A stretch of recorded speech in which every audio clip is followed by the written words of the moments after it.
Welcome to Vayse, a podcast about weird stuff.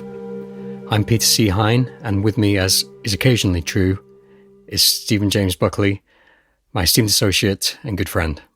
Hello, everyone. So, last episode, we got carried away in our discussion of the Ultraterrestrial Hypothesis, and so we decided to split it into a two-part episode. We discussed a bit of the background of what the Ultraterrestrial Hypothesis is. We discussed Jacques Vallée. We discussed John Keel. And today we're going to continue with the discussion of the Ultraterrestrial Interdimensional Paraphysical Hypothesis. We're going to talk about Dr. Allen Greenfield. He's a favourite of ours, and I'm really looking forward to discussing him and his writing and his theories, and just who he is as well, because he's a great personality. And then I think we're going to move on to some more generalized theories of how the ultra-terrestrial hypothesis may connect to other occult phenomena and people such as Crowley, Jack Parsons, and another of our favorites, Paul Weston, and just why it's important to us. First up, I want to get out of the way, Dr. Allen Greenfield, if you are listening, please contact us and come on our show, because we'd love to have you as a guest, because not only are you a font of knowledge, you're also a very entertaining guest, and every single podcast I've listened to with you on has been brilliant. So yeah, we'd love to have you on the show, Mr. Greenfield. Dr. Greenfield. That's Greenfield. Dr. Greenfield to you. Dr. Greenfield. Don't forget, that's not a way. That's not a way to show your respect to Dr. Greenfield. Actually, on the Vayse quest, on the quest of Vayse, Greenfield has been constantly present and quite formative to us, actually. Yeah, very much so. I mean, we first encountered him through Hellier. That's correct. I first encountered him through Pennyworld, because I Pennyworld first. You Pennyworld first, right? Okay, yeah. But I mean, even in Hellier, when he was first mentioned, it kind of before the episode where he actually is interviewed, it kind of builds him up. And every time they mentioned his name, I sort of got a bit of a feeling like this guy's important. Yeah, I'm watching Hellier again. I'm only on my second time through, but I was surprised actually that he's mentioned in the very first episode, and he's constant through that. And we'll discuss a little bit why that is when we start talking about the key work that we're going to focus on of his, which is the secret cipher of the UFOnauts.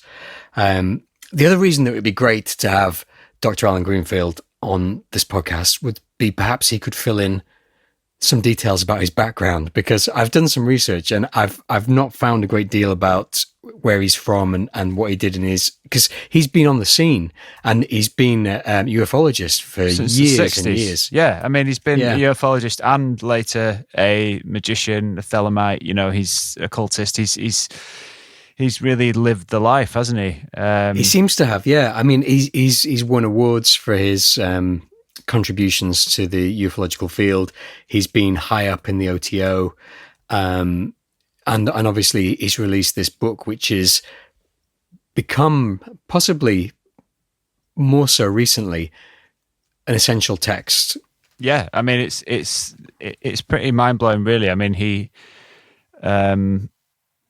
he's basically done what a lot of great creative people do, which is bring together two different elements. I think we've just discussed this before, haven't we, in talking about creativity? Like, one of the sort of big skills in creativity is the originality comes from what you combine rather than making something from nothing.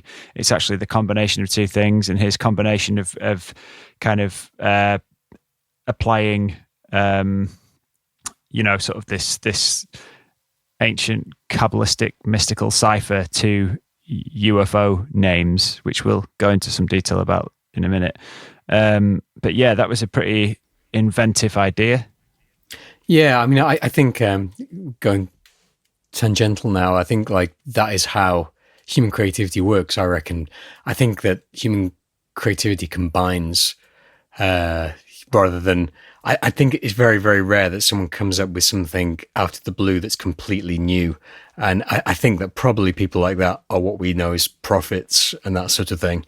Mainly anyone from John Lennon to Vallée, Keel, Greenfield, Picasso, I mean, I'm not going to just sit here and list creative people, but they're always taking disparate elements of things and fusing them together to make something which is greater than the sum of its parts. And I think that is what the Secret Cipher of the UFOnauts is. And I think you raise a really good point, because the two elements of it are very visible, aren't they, or very apparent. Because he talks about what he's done in the book, which is great. He doesn't claim to have invented the cipher. No, he's come up with a theory. And actually, I mean, I may as well read what he says at the beginning of the book, which is, one thing I want this book to do is to demonstrate how, with a little effort and intuitive ability, you can decode the UFOnauts' secret cipher and find your way to the heart of the UFO mystery, and hopefully back again in one piece. That was a great Allen Greenfield impression. Bravo. 7 out of 10. Yeah, the accent and everything. But that is what he says at the beginning of the book, and that's hard to resist, isn't it? Yeah, I mean, I think one of the things I like about that approach is, even though he was coming from a Thelemite sort of background, which is all very ritual magic and very kind of, that whole Crowley influence stuff where it's secret squirrel. Yeah, it's not something that's accessible to the common man, is it? It's like take 7 weeks off work and fill your house with salt and take all the floors up of your house so that your feet can be on the earth and burn 1,000 pounds. Like he's basically saying, you can do this. Just get a pen and paper, read this book, and I think that's quite a refreshing approach, and it probably pissed off quite a few of the people. I know he raised a few eyebrows, didn't he, and eventually quit or was fired from the OTO. But I think it's quite cool that he kind of came up with quite a democratic thing where he was basically saying, here's a cool magical thing that you can do. It's not just mine, it's ours. And all the way through, he says stuff like, I want you to try this. I want you to give this a go. I want you to use this stuff. And that brings us on to the very little that I know about his background, really. I know he was born in the 40s, so he's younger than Belay and Keel. He was an occultist, a ufologist. He was a member of the OTO, as you said, which is the Ordo Templari Orientis, which is a Thelemite organization based on the teachings of Aleister Crowley. And he left in about 2006. Buckley's waving a little sticker of the OTO at me. I don't know whether he's joined up as a member since I saw him. There's a company that makes really nice reverb pedals called OTO. There you go. I had a go. sticker, and I thought, but it's not really showing up in the light. Anyway, carry on. See, he's the Grey Barker to my John Keel. As you were. So I think he left the OTO in around 2006 over a disagreement with William Breeze, who's the sovereign patriarch of the liturgical arm of the OTO. I'm not sure my timelines, I've got to be honest, but I get the impression that, like you were saying, that he felt it was all too ritualistic, secret, ceremonial. It comes back to the stuff that Austin Osman Spare was saying about Thelemites and Crowley, and he was talking more about the Golden Dawn there. Yeah, I think he's Greenfield strikes me as like just a bit of a rebel, isn't he? He's not someone who's told what to do. He sort of he's very much his own man, and I think he's quite a free thinker, isn't he? He's quite kind of he reminds me of quite a few of those kind of guys who were probably teenagers in the 60s. Yeah, like the counterculture type guys. Yeah. I know what you mean. I think that's an interesting way to look at him as a sort of rebel, because that is the impression that I got. And he doesn't really make any secret of that in his books either, does he? No. Or actually interviews as well. He's talked about in interviews about how people tried to discourage him from releasing Secret Cipher, I think, and its sequel as well. And there seems to be there's a lot of people, from what I gather in his interviews, there's a lot of people who really don't like him. Which means he must be doing something right. Yeah, like Kanye. He's like like the Kanye West of ufology / the occult. Yeah, that's an interesting way to describe him. So, if you were going to say that the Secret Cipher of the UFOnauts was a particular Kanye West album, which one do you think it would be? I'd say Jesus, because it's quite short and stark, but it's quite a shocking, like, wow, I wasn't expecting uncompromising, isn't it? It's uncompromising. But it's anyway. Yeah, I mean, I really enjoyed that book. So this book's from 1994, and I think it's one of the most enjoyable sources I've read recently because it's not the easiest to understand, but in its uncompromising nature, like with Jesus, once you get into the flow of it, it's like reading an occult artifact. Yeah, I think we should point out at this stage that the edition that we both read is actually called The Complete Secret Cipher of the UFOnauts, which is what Greenfield encourages people to read now. And I think it was published in 2016, and it's actually two books. It's actually The Secret Cipher of the UFOnauts and The Secret Rituals of the Men in Black. It works better as one book, I think. Like, they're both quite short and they just go together nicely. Hine's holding up a copy of it there, just in case I forgot what it looked like. But yeah, it's basically the same kind of content, so you might as well buy that edition. I'll link in the show notes. I think we need to get an abbreviation for link in the show notes. Link in the show notes. LITS, LITS. LITS. LITS. Yeah, so LITS. But then if you do that, if someone only listens to one episode, because I don't always listen to podcasts in order. I'm doing a Greenfield. I don't care. I'm just gonna make reference to this because that's one of the things that I did enjoy about it. It feels like you're reading an artifact, doesn't it? Because he references without explaining a lot of the things that he's talking about. So he's often hinting at occult happenings that aren't necessarily secret, but they're obscure. The stuff that I've heard about on podcasts. I'm sure that about half of that book went over my head. Yeah, because he's obviously so deep in on it. He's got such a knowledge, and he doesn't really go out of his way with footnotes or anything. So it's very like there's a lot of presumed knowledge in there. I think it's got a real vibe to it. I think it's got like a real, like you say, like it's an occult artifact. So it's like when you watch like an old documentary.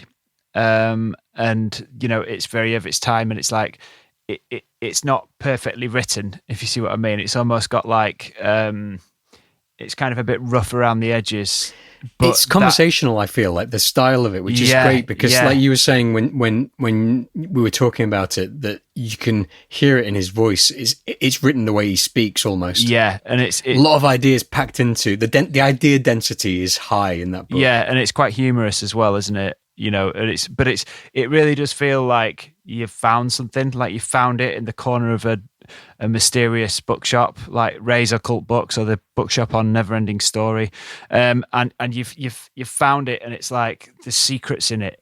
That's it. It bridges the gap for me between like I've got a couple of shelves on the go at the moment with my books, and one is for occult resources that are information only. And so that's like the books about the Kabbalah. There's The Occult by Colin Wilson on there and that sort of thing. And then another shelf, which is books that you can practice stuff from. So I've got in that Condensed Chaos and things like High Magic by Damien Eccles and stuff. And this book perfectly straddles those two shelves because it's full of information, and it's almost an information book, except that it encourages you. And I don't think I've fully understood how, but the idea of it is that you can use the cipher to predict these UFO encounters. Yeah, there's a prediction element, because I think that comes back to Mothman, doesn't it? I think he referenced it in that. I think during some of the Mothman things, there was kind of prediction elements when you put the name from the cipher. The name from the encounter into the cipher, it will tell you when the next one's going to happen. Definitely, yeah. And like you say, it's written with humor. It's at the same time, it's reverent. It's written with reverence and irreverence at the same time, isn't it? Yeah. It's respectful to its source, but it's got this wry humor that runs through it, which makes it a pleasurable read, I think.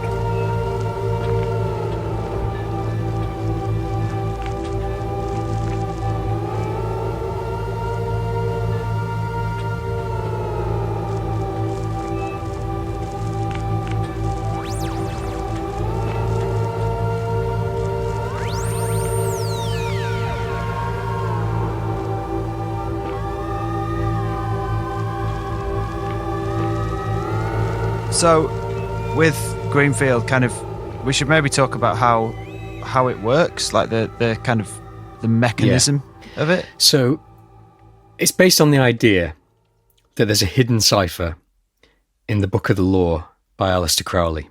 I say by Aleister Crowley, that book is a channeled book.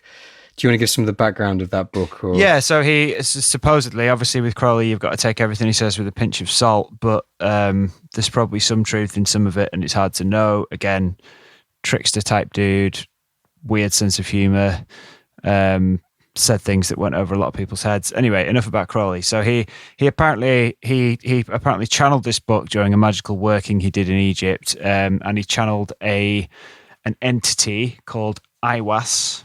And so VYS apparently dictated it to him and he wrote it out. So he doesn't claim authorship of it. No, I mean, he talks about basically this entity manifesting over his shoulder and almost being visible. Yeah. And he wrote the whole thing in 3 hours, an hour a day, between certain times, it sort of early-ish April, just over 3 days.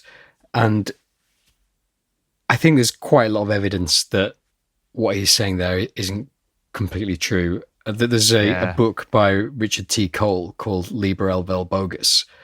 And I haven't actually read it, but I've listened to a few interviews with him. And there's a great episode of What Magic Is This? Lits. And they basically discuss how his story didn't check out at all. Yeah. To the point where the museum that he and his wife visited at the beginning of this encounter wasn't even open on the date that he said that he went there. All this sort of stuff.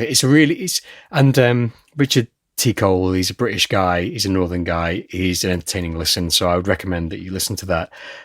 That doesn't matter because, like we just discussed with in the last episode with the Mothman prophecies, it isn't about how you get there so much. Sometimes the phenomenon perhaps takes a little push in the right direction with something that might be not quite as it seems. Yeah, I think it's interesting because Visconti was on about that. Marco Visconti in the Spirit Box podcast I mentioned in the last episode, he was saying that, like, I don't think he believes everything that Crowley wrote either, and claimed, and yet he's a Thelemite and he's very much, his life is pretty much dedicated to the Book of the Law, and yet he still acknowledges it as not being an entirely reliable source. But again, like you say, it kind of doesn't matter because it's the journey that matters. It's not the destination, it's not the start, it's the journey, and it's what happens to you along that journey. It reminds me of like a catalyst. Yeah. Something that gets the reaction going, which in itself is inert, so on its own, it's not a lot, but you add it to whatever process is going on and it pushes it. It's discussed, and I can't think of a specific episode, but it's discussed in a few episodes of What Magic Is This? How a little bit of theatre and a little bit of mythology can help to get things going. And you can take that through to things like the Philip experiment, which they knew that this entity Philip wasn't real. And yet, you get results anyway. Yeah, it's like a visualization, isn't it? And it's I think it's true with a lot of things. It's fake it till you make it. It's Oscar Wilde. The secret to becoming a star is to learn how to behave like one. Also, so much of I think magic and the occult is based on stories, that the stories become a kind of language.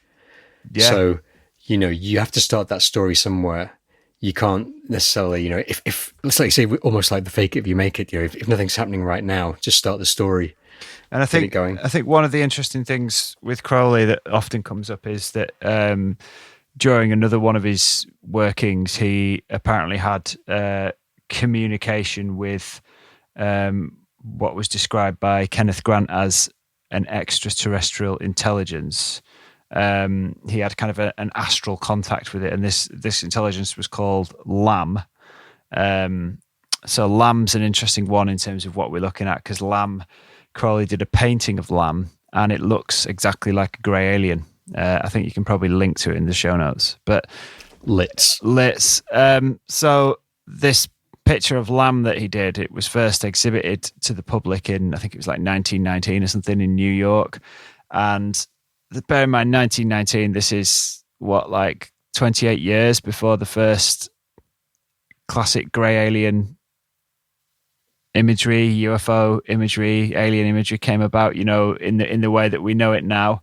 And a long time before Schreiber. Yeah. And it was kind of it was actually used on the cover of, we mentioned it before, H.P. Blavatsky, who I need to read actually, because she seems to pop up everywhere as well as being like this kind of proto-Crowley, kind of, didn't he borrow a few things from her? Yeah, I think so. And anyway, this picture he did of Lamb, the reason I mention him now is that, so apparently Kenneth Grant claims that when because Kenneth Grant owned this picture, it was given to him by Crowley. Crowley said, pick a picture from my collection and you can have it. And so he picked this one of what looks like a grey alien, and Crowley said, IWAS. And so was IWAS and Lamb the same person? We don't know. Again, did he forget which lie he was telling? Yeah, I should credit Visconti for this, because again, he mentioned this in the podcast I just listened to, so it's very much in my mind. But I think we've kind of lost our train of thought, haven't we? We've moved away from Greenfield. So we're talking about the Book of the Law. Yeah. So the Book of the Law was dictated by this entity over allegedly over a short period of time. As we've said, is that true? Doesn't matter. What matters is that in there's multiple references within the book, within its own text, about a cipher which exists and which will be cracked, but not by Crowley. Crowley is very, very explicit that Crowley will not himself crack the cipher. I reckon that was just him being lazy. Yeah, somebody else figure it out. Explicitly mentioned that I will not do the washing up. Yeah, it's like, and if this doesn't quite make sense, then that's because it's a code which I will not crack for you. Convenient.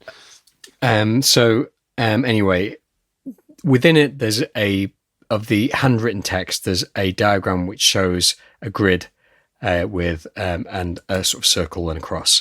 And eventually, after, it was getting on, it must have been around 50 years-ish, they cracked it.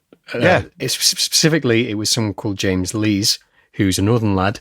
He's from Bolton, which was part of Lancashire. Do you know, I had it written down that it was Carol Smith. There's been other people who've worked on it. Right, okay. Apparently. But the English Kabbalah being that sort of grid and the number associations, I think was James Lees, though, you can't tell with all this stuff. Because basically, according to what I read up about it, that was, he cracked the code in about 76. Yeah. It wasn't published until about 79 when Ray Sherwin, the Chaos Magician, published it. Right. And basically, it's a simple device. I may be able to find a picture of it to link to in the show notes. But basically, the simplest way to visualize it is first of all, you start at A, give A the value of 1. So it's a numerical value attributed to A. And then you move on 11 letters. So that's an L. And that's your number 2. And then you move on another 11 letters to W. And it works in a circle, 3. Doesn't it?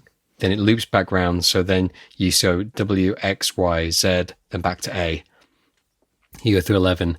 And that takes you to H, and that's number 4. And that's how it works. You can see it much more clearly than how I've just described it in a grid, which is a grid. I think it's in rows of 9, and you draw lines across it, which show you the figures. And there's also great visualizations in stars. In the book, Greenfield calls this Cipher 6. And Star 6 and Cycle 11. He uses a few different ways to describe it, but I think if we just call it the English Kabbalah, I think that's probably the best way to describe it. So, that given, we said 1 is A, 2 is L, 3 is W, and that, of course, is an anagram of law. So there you have it, 1, 2, 3. So then, what you go through the whole of the alphabet until each letter is attributed numerical value. And then basically the way that Greenfield describes it is you choose an interesting word. and then you use that word to each letter of that word is given a letter value. You add those letters up, and that gives you the cipher value for that word. And then basically you match that cipher value to other words or short phrases within the Book of the Law that also have that cipher value. Yeah, there's actually a handy app website which does it all for you, so you don't have to have your pen and paper, which we will link in the show notes, where you can just type in the word and it gives you the results. So just as an example, if I was to type Vayse into here, which is an interesting word, and it comes up with 32 different results. Sorry to interrupt. So Vayse has a cipher value of 56. Yeah. Just keep that in mind for the moment. Yeah. And some of the words, phrases that come up are, let me look for an interesting one. Yeah. You get way in. Wings. You also get fear. Beds. So you've got to kind Hard of use your and low. intuition. Yeah. Yeah. So what he's saying is use your intuition. So obviously I like the idea of wise and way in being associated with Vayse because, you know, that feels like what we're doing, but also fear, although it's a more negative one, it also does make sense. Something that's interesting with Vayse is that it's got a cipher value of 56. Now, 56 is also a significant number because it's a 5 plus a 6. Isis, as in the god Isis, has a value of 56 as well. So you add 5 and 6 together, that gives 11, which is the number of magic, of transformation by will, and of decoding, according to Greenfield. And there's some quotes that he gives. It says, "It is not he, the adept, that shall rise in the sign of Isis rejoicing." So there's your 56 again. And the transformed adept, greater than the most advanced aliens, is the ultimate victor at the battle of conquest. Not merely Earth, but the omniverse is his domain. So that's a little quote that Greenfield gave about things that have the cipher value 56. So that's interesting because Vayse was a word that came out of a dream as well. Yeah. And I mean, like the way that Greenfield approached it initially was to put in, you know, the reason he calls it the secret cipher of the UFOnauts is that he put in these unusual names that came from UFO contact. So we spoke in the previous episode about the odd names that Keel experienced, things like Indrid Cold or Appel or whatever. And he put those into it and got some very interesting and significant results. And that kind of led to the conclusion that, you know, the whole thing with Crowley and whatever he was doing and whatever entities he was contacting had a link to the UFO contact, and that sort of sealed it. And that, I suppose, is why it's taken us a long time to say it, but that is why it's relevant to the ultra-terrestrial theory, is because it's linking up these sort of magical beings that previously weren't seen as being the same thing as UFOs, that came from magical workings, as being, you know, the same thing, part of the same thing. Yeah, and obviously linking it to Crowley and the occult directly as well. So it's a direct link there between the UFO phenomena and manifestation of spirits through magic. So like an example would be Orthon, which is one of George Adamski's contacts, and it's an entity that is supposedly, has qualities of being like a sort of handsome, long-haired man and so on, all these various qualities that Orthon gives a cipher value of 68. And if you look at Liber Al, the Book of the Law, Jesus also has a cipher value of 68. So then, you know, obviously there's some connection there between Orthon and Jesus. They have similar qualities. Indrid Cold, you mentioned. Indrid Cold, who is an entity which is mentioned in the Mothman prophecies. Woodrow Beringer. Deringer, not Beringer. Woodrow Deringer. that one is actually important to Hellier, isn't it? Because that gives a cipher value of 112, which is the ink and the black. And that comes mentioned. Up. That was one of the. It was like a photo that was attached to one of the emails in Hellier, wasn't it? So that kind of links. That basically linked Greenfield to the Hellier mythology situation. And the ink and the blacks mentioned explicitly in an interview at the end of the secret cipher with Terry R. Wrist. Terry R. Wrist was someone who emailed Greg Newkirk. Yeah, so Hellier, without going into too much depth, because we'll do it properly in an episode, but that Hellier starts off with the sort of protagonist, if you like, Greg receiving an email from a guy called David Christie, and then nothing happens for a while, and then he gets some other emails from a guy called Terry Wrist, and they recognise the name in Hellier because Terry Wrist is mentioned in an interview in the back of Secret Cipher of the UFOnauts. There's an appendix, and it has an interview with an interesting guy called Terry Wrist. But who is Terry Wrist? That's my question to you. Well, yeah, I mean that's an interesting one. I don't know. The answer is I don't know. So he's presented as almost like a source or a contact of Greenfield's, who has been working as part of a task force, I think, sort of out of Vietnam or Vietnam vets. I think it started in Vietnam, didn't he? He went in the tunnels and saw all these like little goblin creatures and shot them all, and then he comes back to America and does the same thing. And he's hunting out mysterious little bastards in caves. So he's also into the cipher, and they discuss the cipher amongst themselves in the interview, don't they? And then, spoiler alert, but in series 2 of Hellier, they use those bits of the interview with Terry Reist where he discusses the cipher to hunt down the place where Terry Wrist claims to have met Indrid Cold. So it kind of comes full circle. It's very interesting. So, yeah, the Terry Wrist thing is a little bit suspicious because I just get a feeling that it might be Greenfield. I don't know. It's hard to say, or I wonder if it's some sort of entity that he's contacted. But Greenfield says in interviews and in Hellier that this guy is just an ex-army vet, and there is someone in Hellier who claims to have met him as well. Now the descriptions vary slightly. The interesting thing is that Terry Wrist only really exists in Secret Cipher of the UFOnauts, or the complete cipher, because he's interviewed in the second book as well, isn't he? Yeah, he is, yeah. And in Hellier, there's very little about him, or there was until Hellier, there was very little more about him out in the world.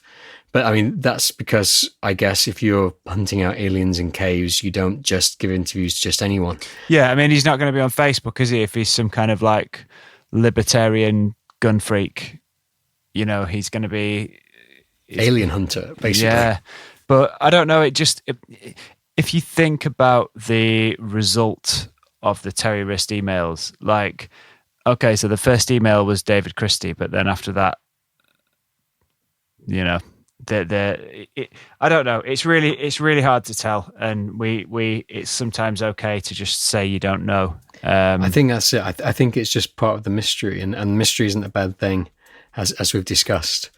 Let the mystery be. Yeah. So it's that's how the book can be used, and Terry Reist is obviously interviewed as an example of how people can use the cipher to actually find aliens, because I think that's the subtext, isn't it? Or just the explicit text of it, that he's using the cipher to find aliens. Yeah, to find out where they're going to be and stuff. Yeah. Now, using it seems to me, it feels like a synchronicity generator, doesn't it? It feels almost like divination, like the I Ching or something, doesn't it? Yeah, it's got that to it, and I think also kind of it is implied, isn't it, that with a number of things like this, that once you start looking into it and doing these things, whether it be using the I Ching or whether it be, kind of doing any kind of vaguely magical or esoteric work, that things will start to happen because you're kind of creating ripples, so to speak. Yeah, definitely. And like, it's like almost Greenfield is, you could argue that the secret cipher is a kind of working in itself, because it's encouraging people to engage in it is actually, this thought has only just come to me now. But him encouraging people to engage in it is actually kind of making more things happen and the ripples spread out into the world. That's sort of my understanding of it in my kind of newly developing cosmology post Vayse.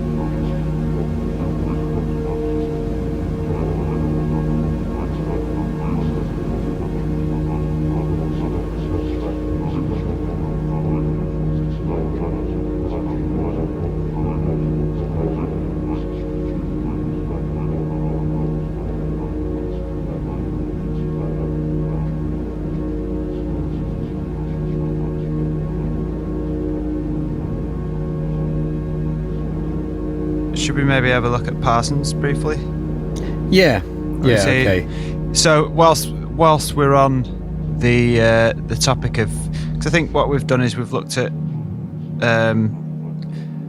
Valet and Keel, and then looking at Greenfield as coming at it, bringing in the kind of occult angle, and we've mentioned Crowley, which is obviously important for that. But then there's another guy that we should maybe touch upon briefly, who is the fascinating Jack Parsons.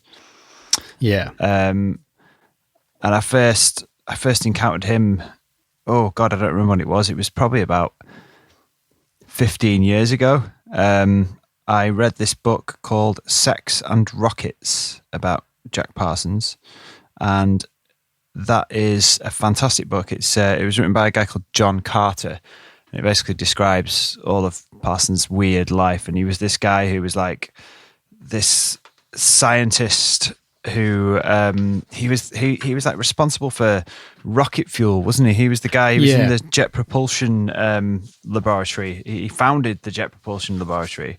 Basically, I think, I mean, he was born in 1914 and he started experimenting with rockets like in the late 1920s. So that's like nearly a century ago. Yeah. And back then there was no rocket science. It just didn't exist. I mean, it was fringe what he was doing.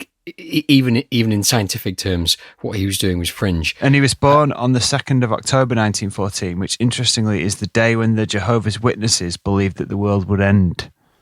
Ah, that is up until interesting. that point. Yeah, so he had like all this like I mean, obviously he founded this jet propulsion laboratory, but which still to this day contributes to the space program. He was also, it sounded like he liked explosions as well. I think he liked to blow stuff up. That was how he died. He died with an explosion. But he allegedly.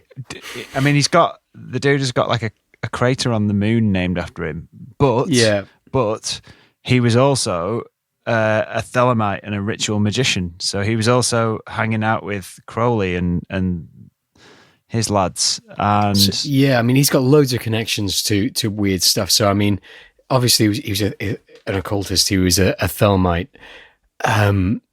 He was in touch with Werner von Braun before Werner von Braun was who he became, so there's that conspiracy edge of the paperclip stuff as well. Yeah, that he was into that stuff.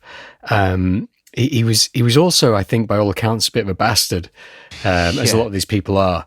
But he was definitely a genius, and I think he was in a large part self-educated. I think it, definitely in terms of the rocket science stuff, and he. I mean, he was deeply into the occult.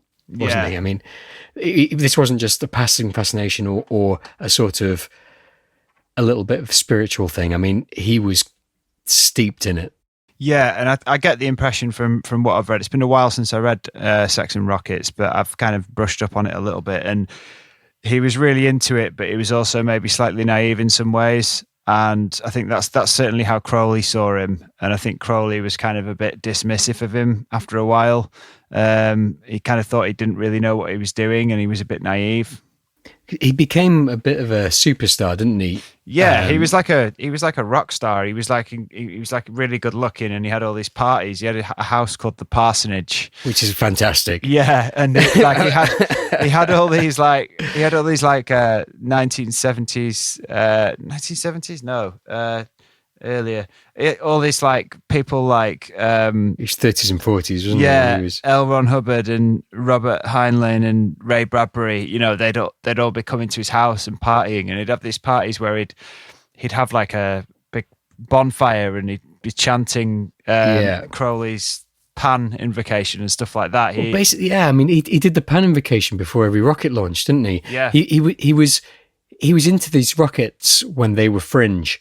And then basically time caught up with him. So, yeah, the military got interested. As soon as the military got interested, he was rich, and then he became Jack Parsons, like you say, the rock star, yeah. and I mean, he, as far as the counterculture was back then, he was on the forefront of the counterculture. You know, he was doing these sex magic parties.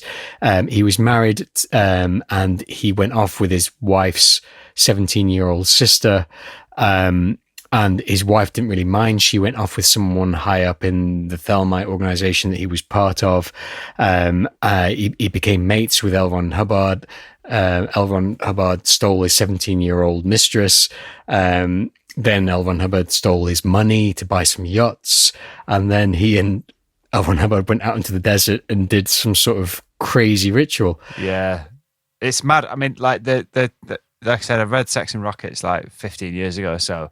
I just couldn't believe it was true. It was one of those things, sort of stranger than fiction situations where you just, like Mothman, really, where you just feel like you're almost not, it's like, this can't be true. Like, the thing is, like, I feel like, I know that we're not going to do an episode on Parsons. I don't know enough about him, and it would probably be just recounting other people's research. But I think there's probably somewhere in there some sort of episode, because something that I've been looking into this week is how many prominent scientists, mathematicians are also occultists. Yeah. And so obviously going back years and years, you've got Pythagoras, who even for the time was steeped in mysticism, you know, at a time when there wasn't really any distinction between science and magic and stuff. He was a cult leader, and he had all these like very like specific beliefs and stuff. But obviously his formula is still used today. Yeah. They're irrefutable. We mentioned it earlier, Fazio Cardano and his son, Jerome Cardano. He was a mathematician and scientist, very prominent at the time. They're obviously intelligent people.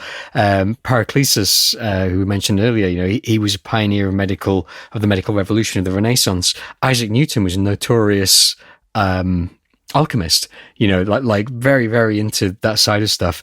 Jack Parsons, who we obviously we're talking about right now, Jacques Vallée invented the internet, you know, and he was very much into this UFO stuff. I was listening to a really good episode of the podcast Stuff They Don't Want You to Know, which I'll link to in the show notes, where they compared Parsons basically to the tech bros in Silicon Valley of today, you know, because he was obviously a genius. He had money and he had power, and he was almost not quite above the law, but like he was like living on a different level, you know, and it does make you wonder what these tech bros are up to these days, you know, and what they're doing, you know, what their weird beliefs are, you know, because they obviously have enough money to do whatever they want, you know, and they're there sort of microdosing the secret truth of the universe. Yeah, you know, I think that would be an interesting thing. You know, I'm not going to look into it, but someone should look into it. Yeah, the whole like NFTs thing, like what are they up to? Yeah, but there's got to be some of the. There's got to be some of those guys in Silicon Valley who are into the who are into the occult. I don't believe there isn't.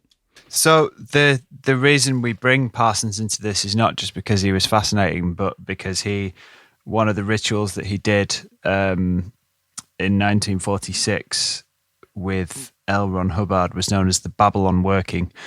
And there are some people who believe that brought about the era of ufology, because after that, supposedly the first UFOs were seen. Now, we've already discussed how UFOs were seen before that. You've got the airships, so it's a bit of a puzzling one, really, because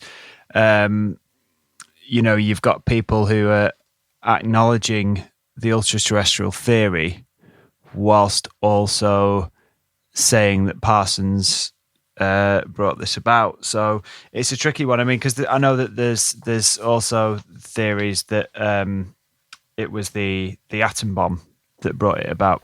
Like in Twin Peaks. I was going to say, yeah. I mean, Mark Frost's input into the Twin Peaks mythos, in particular, the Secret History of Twin Peaks, which came out before Twin Peaks: The Return, goes into that a lot. It mentions Parsons, the atom bomb, Crowley, Lamb, all of this stuff is all in there.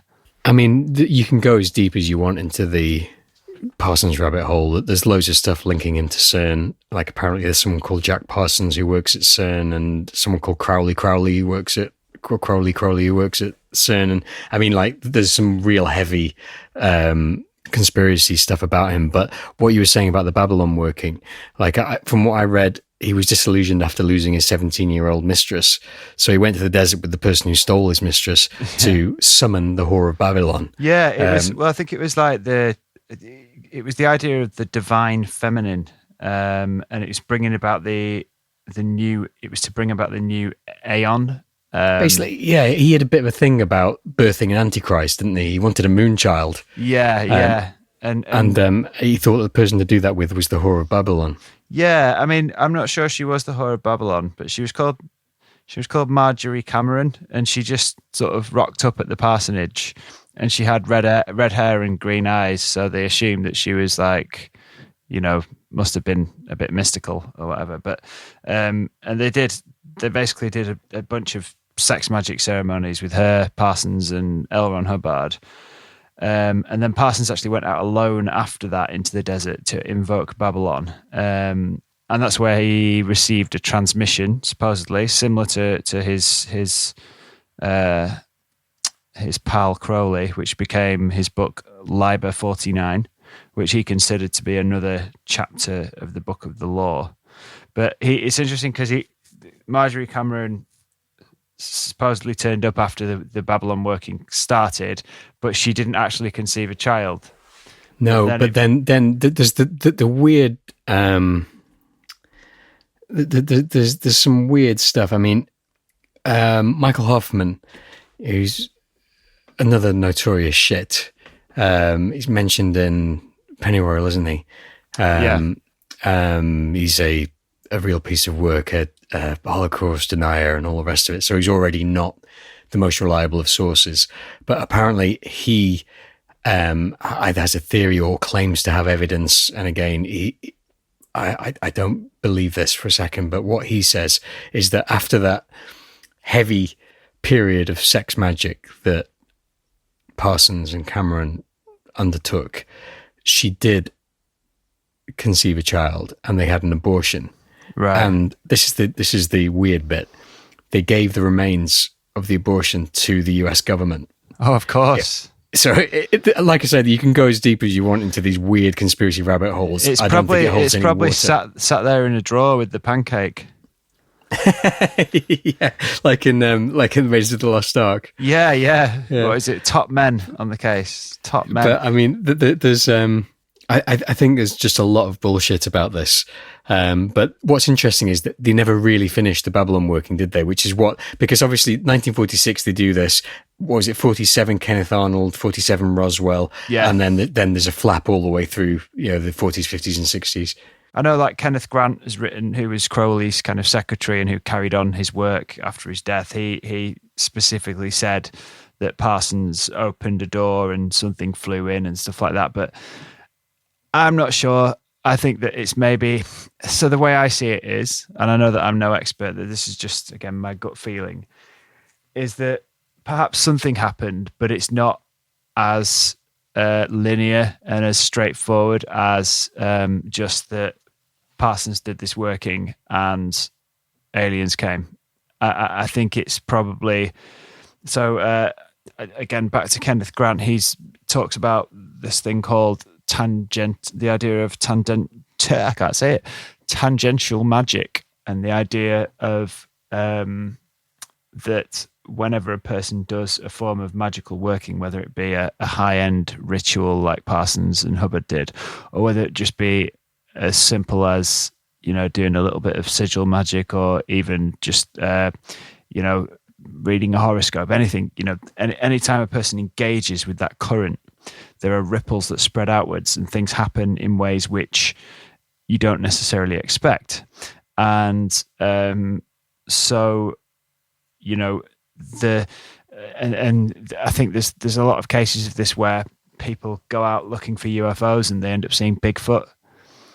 And so if we take this idea of the phenomenon as being a whole thing, which is all interrelated, and it's almost like a pool, and you drop a stone in, and by doing a ritual or doing anything related to that, and the ripples come out, but you don't know, because of its kind of chaotic nature, you don't know what's going to come back at you from that. It might be what you want, it might be something completely different, and it's almost like the butterfly effect in the magical realm kind of thing, so to speak.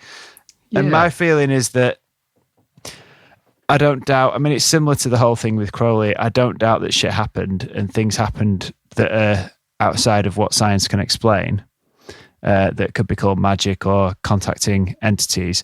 But I don't necessarily think it's exactly what they say it was. I think that it's not necessarily as cut and dry as that.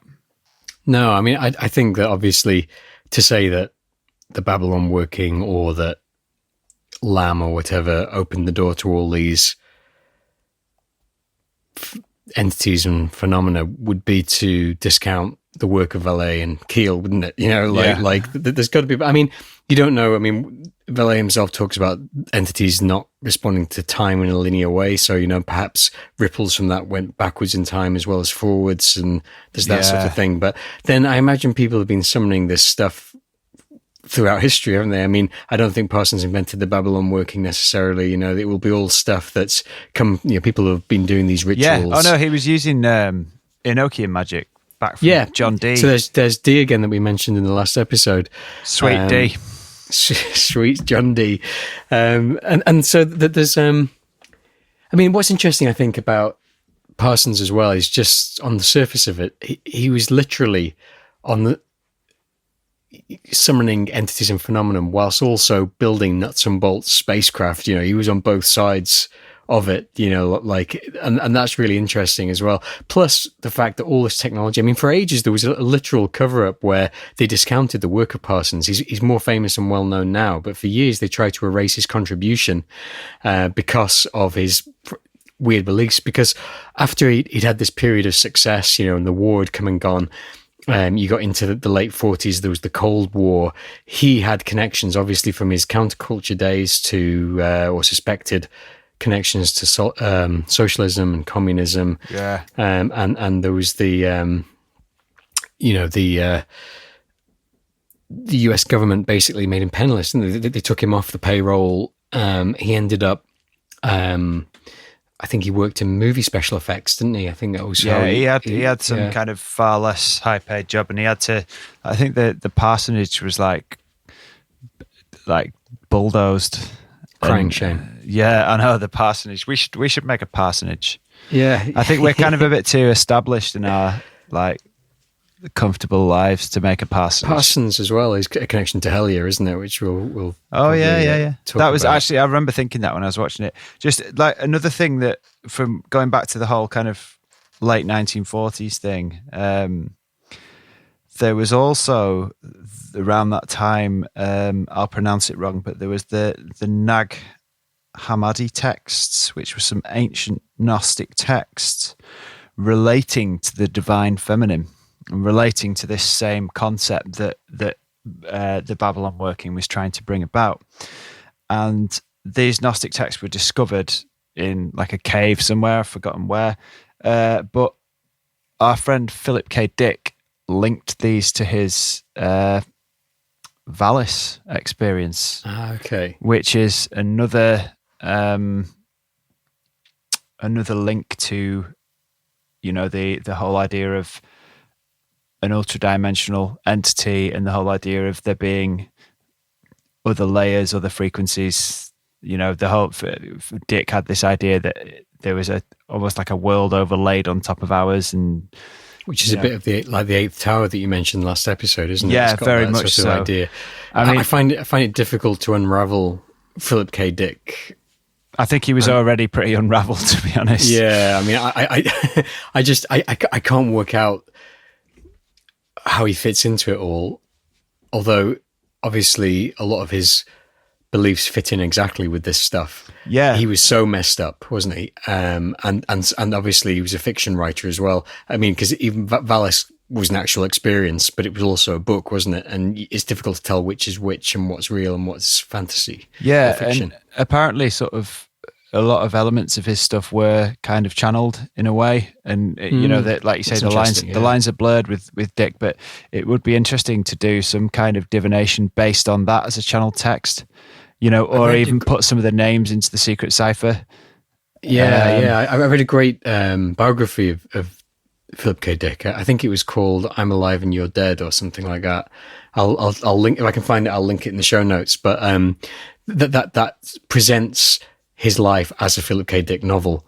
So it's quite interesting. But it's got all that stuff because he saw entities, and some robot reached down from the sky and grabbed him at some point as well. And he had loads of weird experience with what could be ultra-terrestrials, I guess. Yeah. And I think he's always relevant. He's one of those who always comes up, isn't he? Like, and again, kind of, I mentioned that I've been reading Cosmic Trigger, and like, Cosmic Trigger basically mentions all this stuff, like all these guys are mentioned in it, and it's like that. He's like, oh yeah, I know Philip K. Dick. I chatted with him a few times. It's just like all these great 70s guys were just hanging out, and it must have been a great time and a terrible time. But Parsons never got that far, did he? No, he didn't reach the 70s. He died young and beautiful. Yeah, he was. I think he was like 37 or something ridiculous. Yeah, he wasn't. He blew himself up with a delivery of some sort of explosive for a movie pyrotechnic he was working on. There are theories, of course, because when they found the dying man in Parsons' laboratory, he didn't have his face. He was blown up that much, and so did he really die and so on? But I think he probably did. Or did he change his name to Terry Wrist? Yeah. So, I mean, really, you can look into, I would encourage people to look into Parsons. I mean, you can go as deep into that as you want to, but I think a good source for looking at the kind of occult links to ufology is a book I've mentioned in a previous episode, or maybe a future episode that we recorded earlier than this one, which I think is the case. Nonlinear time. Exactly, NLT, is Aleister Crowley and the Aeon of Horus by Paul Weston. He goes into some really good detail about all that stuff, and it would be good to have him on the podcast as well, because I'd love to just sit and listen to him for hours, because he's great. But yeah, he's got some great ideas, Weston. Yeah, it's a great book. I've just finished reading it, and it's got some great links between all this stuff, like making all these kind of different connections. But I'm not sure I believe all of it. Like I said, I'm not entirely sold on the idea of the Crowley and Parsons brought about the UFOs, because I'm more in the Vayse camp, but I'm happy to be proven wrong, as is often the case. Yeah, it's like we've said before, you've got to be a bit mouldy, you've got to be a bit Scully, choose what you want to believe, and words to live by. You've maybe also got to be a bit Skinner. Yeah, I think you do, and maybe just like look after yourself, like be a bit removed from it, sort of. But then when the going gets tough, make He definitely brave looks after himself, sacrifices. Skinner, doesn't he? Oh, he does. There's that episode He's a where beautiful he's like, man. oh, he's a wonderful. Yeah, there's that episode where he's like in a. Is it like they're making? It goes really meta. They're like making a Hollywood film about the X-Files, and Skinner's like in a bubble bath, just like having a great time. It's There's that episode, and I can't remember the name of it. When there's someone writing a book like Keel, isn't there?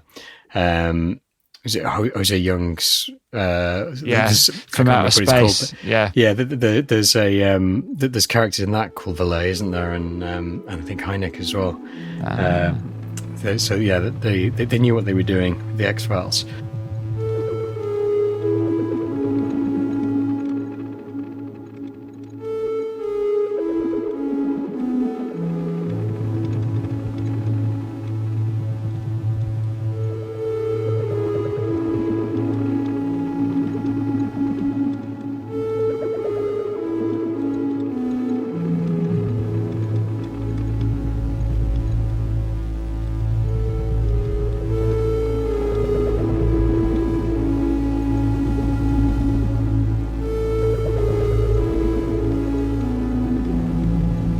Talking of Parsons and his contribution to the exploration of space, I think we could just talk briefly about the nuts and bolts theory again, because after everything we've said and the fact that we're both recent converts to the ultraterrestrial hypothesis, that conversion came at an inopportune moment because there was a triumph for nuts and bolts believers over the last couple of years, isn't there?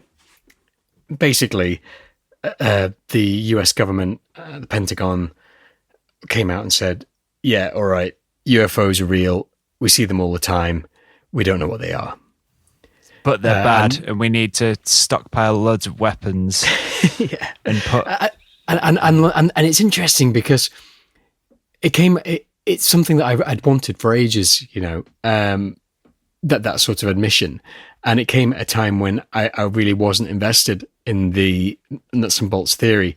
But they've come out, they've had congressional hearings about it. They've had, there've been open hearings as well. There's obviously been closed door ones, and where they've shown footage of them. They've said, we don't know what this is. They've put in new procedures for pilots of the military and civilians as well to report their sightings and so on. My theory on that is that this is a purely nuts and bolts thing. It doesn't sound like they're looking into the ultra-terrestrial stuff at all. So They're not after the pancakes. They're after the what I think is probably some sort of foreign nation technology or something like that. I don't think it's very likely from what they've got and what they've said that they are aliens. I don't think they even care what it is. I think all they care about is the military-industrial complex. It's like it's just another Afghanistan. It's just another Iraq, Well, this is interesting because all this came about from, it really kicked off in about 2020, didn't it? Obviously, when they needed something to be in the news cycle, something other than COVID. But there was the involvement here of the To the Stars. That's what they call now, isn't it? It used to be the To the Stars Academy of Arts and Science, which is that, we mentioned it in the last episode, it's a company, a privately owned company that was started by Tom DeLonge from Blink-182 in his new career as I don't know what he'd be now. A UFO. It's tangential, isn't it? Because he's still very much, he's very much in the entertainment industry still, isn't he? And actually, there's people like the Lou Elizondo who joined To the Stars and helped get out this whole, the footage of the military UFO sightings and so on. And then not long afterwards, late 2020, left To the Stars completely, because for whatever reason, because the official line is that it was going too much towards entertainment and there was nothing for the actual, the ones who were on the scientific side. It was more arts than science, basically, I think is what happened there. Yeah. And there's a few reasons why I'm cynical of it. Firstly, of course, it's a completely private interest. They've pushed and pushed. He had enough money and enough backing, Tom DeLonge, to get people on board, who'd worked in the Pentagon or who'd worked, for American intelligence, who had some push, had some sway, could get things out, and then basically the company's become much more entertainment based, and it's all about the books and the documentaries and the films and the Benjamins. The music. Exactly, and so basically, yes. The government has admitted that UFOs exist, but yes, it was in the interest of private companies, powerful private companies, to have UFOs pushed out there into the public consciousness again. But then I don't think the American government, as stupid as they appear sometimes, do anything by accident. So my personal pet theory about it is that To the Stars were used as useful idiots. To get the information out there, to distract, like you say, to increase the spending on the military-industrial complex. At a time before Russia had invaded the Ukraine and so on, they needed an external enemy or something, or some external threat, in order to invest more in security in the military and all that kind of thing. I think a couple of points that I agree with you totally. Just a couple of points that I want to raise. Firstly, if you put Blink 182 into the Cipher, one of the results is a god of war and of vengeance. Wow. Exactly. So let's just bear that in mind before we diss DeLonge anymore. So on a more serious note, I think the thing is with the nuts and bolts stuff is that there are nuts and bolts elements there are kind of physical elements to the encounters that happen. There are burn marks on the ground. There are items that people are given. Pancakes, which always turn out to be earthly, terrestrial. Yeah.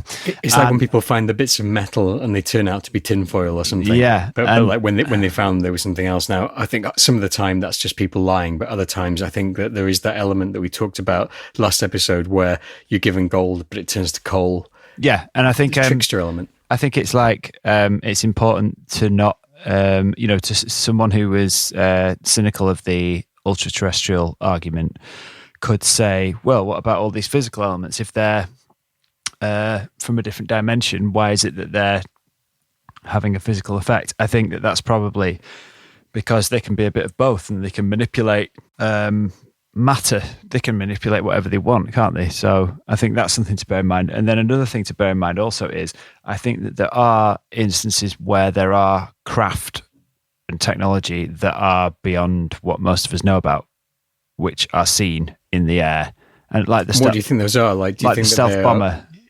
Yeah, you mean like human-made technology? Yeah, there's military technology that hasn't yet been announced, and people see that, and I think that probably does account for a good number of UFO sightings as well. Yeah, and I think that's probably what this aerial task force are based on. And I wonder, as well as the idea of sort of pumping money into the military for unknown threat that can be anything they want it to be. I think there's also the idea of using this as a reliable source of misinformation, a reliable source of unreliable information that they can pump out, because if they are testing all this new gear and stuff, then what better than to go public and say, yeah, there's some stuff we don't know up there, we'll keep an eye on it, don't worry. And that can be used as a smokescreen for what actually they want to be doing up there. Whether that's developing something new technologies, new weapons, or whatever. I think as a whole, I mean, when we talk about the ultra-terrestrial theory, it's so, we've said before, it's just so kind of, it keeps changing, and it kind of, by its very nature, it's almost trickstery. It's almost, it fucks with people. And it works in whether it's intentionally or whether it's just because it's a way that we don't understand. And simply that alone means perhaps that we'll never know. So I think we can wrap this up by saying, why is this important to Vayse? Why have we spent so long just now discussing this? 3 hours. Yeah. So we're in the better part of 3 hours now. why have we put so much significance into this ultra-terrestrial hypothesis? Well, to me, it just really resonates, like, because it incorporates so many things that I'm interested in, and I think that's probably the same for you. It's like we said, the unified theory. It's as close as we get to a unified theory of the occult, isn't it? It can bring it all together. It's like you don't just need to read a book. You don't need to read like a book about Bigfoot and then a book about aliens and then a book about magic. You can just read one book. Yeah, that's but got that also them all in. It counts for your mind as well, isn't it? You don't have to be holding in your mind, well, there's Bigfoot over here and there's a UFO over there, and then you've got the Loch Ness Monster, and there's spirits and everything. And then Crowley raised something, summoned something. It's all probably interconnected in some way, the same thing. Yeah, and it's like an interesting gestalt, isn't it? You got the whole thing there for you, and it's tempting. I mean, there's a temptation to be lazy with it as well. Just think, it's all just this energy of it's like, I don't know, spirits, something, I don't know. But then I think that there's definitely something in it, that there's a lot of what is unexplained are probably variations on one theme. Yeah, it feels to me like a more kind of modern of the times read on it. It feels like more appropriate to the times we live in now. It feels like a more modern theory, and I had a look just out of interest before at the Wikipedia page for the ultra-terrestrial theory. Oh yeah, and it still describes it as a fringe theory, which was quite interesting, really, because you would have thought. But I guess it's just that the things I choose to read are well becoming into more fringe. Yeah, no, the things I choose to read have all got it as being like a big deal that everyone knows about. But really, if you think about, like, say, most of the people we know, we just think when you say UFO or alien, they just think, oh, little man from space in a spaceship. Yeah, so to us it seems obvious, and I think we've got to bear that in mind and just preach to as many people as we can. I think as well, specifically for the quest of Vayse, I think that, as we discussed briefly in the last episode, embracing these ideas or certain components of these ideas has really allowed me to open my mind to new ideas and new ways of thinking. And in many ways, that's sort of the foundation of what Vayse is, to reevaluate the very nature of reality in the world around us and within us. Yeah. Oh, definitely. Yeah. I mean, it gave me sort of, it's given me like I don't want to say a purpose in life, but it's given me a project. It's given me like a number of projects. It's given me like a drive, something that I want to investigate and look into. And I've said to you before, way before we started Vayse, like, I'm never happier than when I have a project, when I have something to focus on, and to both in terms of researching and then after researching, creating. And all the things I enjoy the most involve a fair bit of reading and researching, and then going in and creating something.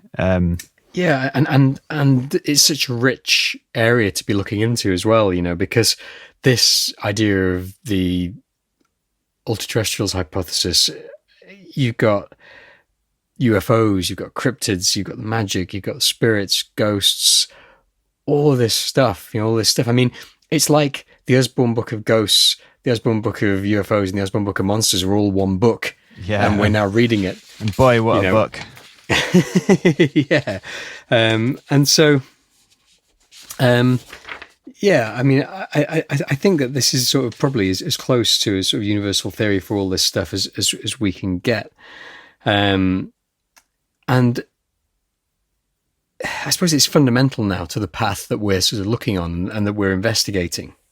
Yeah, and we can go off, we can take this off onto different tangents, I know you've been reading heavily into magic.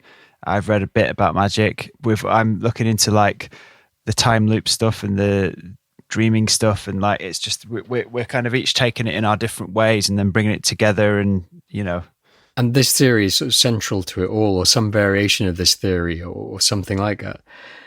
So, just to sort of conclude, we didn't do this in the last episode, but I think I've got some questions now to ask. One is percentages. So, sort of, your ultra-terrestrial hypothesis. Yeah. What percentage do you think is just in people's minds alone, and how much do you think is manifest reality? Of what? Sorry, of the ultra-terrestrial. So are we discounting nuts and bolts now? Yes, let's get rid of nuts and bolts. Not interested. Okay. That's 100% real. We know that, but we just don't know what it is. It's earthly. Yeah, I would say 20% people's minds, 80% so you think, actual 80. Shit going down. Yeah. That's what I'd like to believe. I think I'd agree with that. I think that more than a lot of these other theories, I think that there's something in this. There's something that's always been there. Whether it's fairies, whether it's witchcraft, tales of vampires from various countries across the world, these things turn up. I mean, Valle's good in that it's not USA based; it's a lot of it's European. But I mean, you only, like you were saying, there's Brazil, Africa, India. I mean, probably less in the Antarctic and that sort of places. There's loads of shit in Brazil, and it's usually always like Jesus related because it's a really Catholic country. Yeah.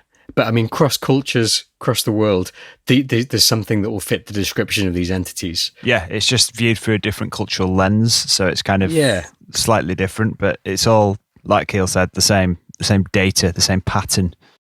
And I'd like to encourage anyone who might be listening to this, if there's anything that you want to talk to us about, or any encounters that you want to describe to us, or any advice you've got, or even if you think that you might be a good guest for the show or anything like that, if you want to email us, you can get us on vayse@gmail.com. We're on Twitter, which is at Vayse, and then Vayse spelled backwards, so that's at VAYSE SYAV, and the same for it's in the show notes, you'll find it. Yeah, it'll be in the show notes. You do the same for Instagram. And finally, we didn't do this in the last episode, but I'd like to ask you now, like, is there anything that you've been really listening to or watching recently? I know that you've been telling me about some interesting music you've been listening to, or any books you've been reading that you'd like to give people the heads up.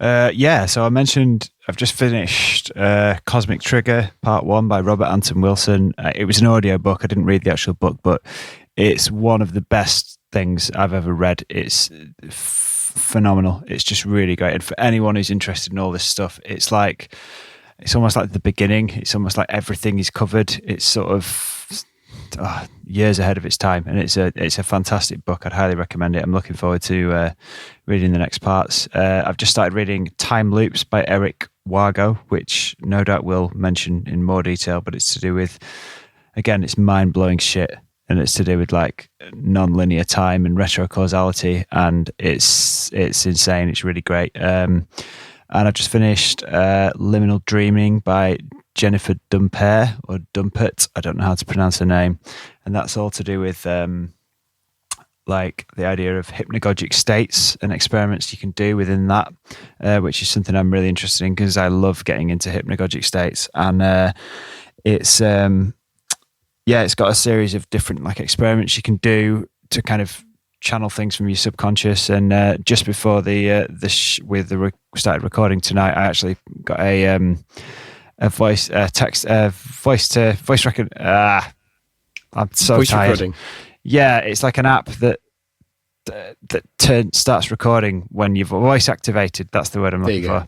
A voice activated recorder app on my phone. So I had a nap before we started, and I put it next to me, and I said all of the little words that came to me in the hypnagogic state, all the weird little phrases that kind of flit through your head. I spoke all these out loud and recorded it, and the recording was quite disturbing. And it was sinister sounding. That was I think one of the things was because it cuts out the between sections where you're not saying anything, where you're asleep. So you just end up with like a blast of phrases that are all spoken in this weird half asleep voice. And some of them were pretty, like one of them was the mouth guy. It's the mouth guy. And so the mouth guy is now something that I need to look into. So yeah, that's what I've been reading, listening to. I've been listening to a ton of on a Tricks Point never, because I love his stuff, and I've not listened to his older stuff for a while, so I've been listening to a lot of his stuff because I was on holiday, and it just seemed like a nice thing to listen to on holiday. And yeah, God, I listen to so much music. I should probably recommend someone less well known to listen to because he's like super famous. But to be honest, I can't think off the top of my head right now. But there's plenty of great music out there, so go on Bandcamp and find it. Yeah. I'll recommend the books that we've talked about. So Passport to Magonia by Jacques Vallée, Mothman Prophecies by John Keel, Operation Trojan Horse by John Keel, I'm reading at the moment, Secret Cipher of the UFOnauts, or The Complete Cipher of the UFOnauts by Dr. Allen Greenfield. Again, I'm reading the second part of that now. I've been listening to a lot of Agnes Obel recently. Oh, yeah, yeah. Yeah, it's very like, there's some element of the other about that music. Definitely. I love that. Field Lines Cartographer, I've been listening to a lot of that. We are interviewing him, or we have interviewed him. I don't know where this episode is going to lie in terms of timings. And Dreamtides is an excellent album. The usual in the podcasts. I've been listening to a bit of Stuff They Don't Want You to Know. Some of that's quite good. Again, you got to take it with a grain of salt. What Magic Is This? I've nearly listened to all of that now. Spirit Box. Yeah, I've started listening to that. So those are the recommendations for this week. So I think that's everything, isn't it? So to wrap up, I have a quote by Jacques Vallée. And he says that the solution may lie forever beyond our grasp. The apparent logic of our more elementary deductions may evaporate. Perhaps what we search for is no more than a dream that becoming part of our lives never existed in reality. We cannot be sure that what we study is something real, because we do not know what reality is. We can only be sure that our study will help us understand more, far more, about ourselves. Brilliant. That sums up Vayse nicely. I think that's it. Yeah. Thank you, everyone. Thank you indeed. And good night. I've got one more question for you, Charles. We might cut this out. We might leave it in as the music fades. But who would win in a fight between Jacques Vallée and Jacques Renault? And are we talking Vallée in his prime or Vallée age 80 or whatever? Yeah, I mean, I think if you took Jacques Renault in his prime to Jacques Vallée in his dotage, then then I think I'd probably go with. The thing is that Jacques Renault's nasty as well, isn't he? Oh, he'd fight dirty. Yeah, exactly. Whereas I think that in his prime, I think Vallée would be nimble. Oh, far more. Everyone's nimble compared with Renault. Yeah, so I think that I suspect that Vallée wouldn't want to fight either. I think he'd nimbly avoid the situation. I think he'd probably run circles around Renault. Well, he could just run away from Renault. Yeah.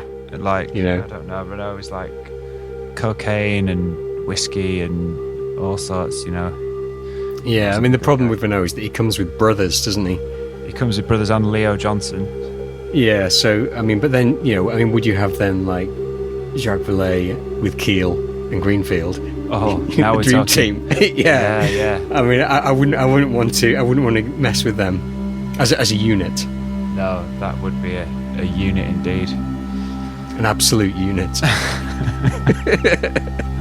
I love that phrase. I think that's it.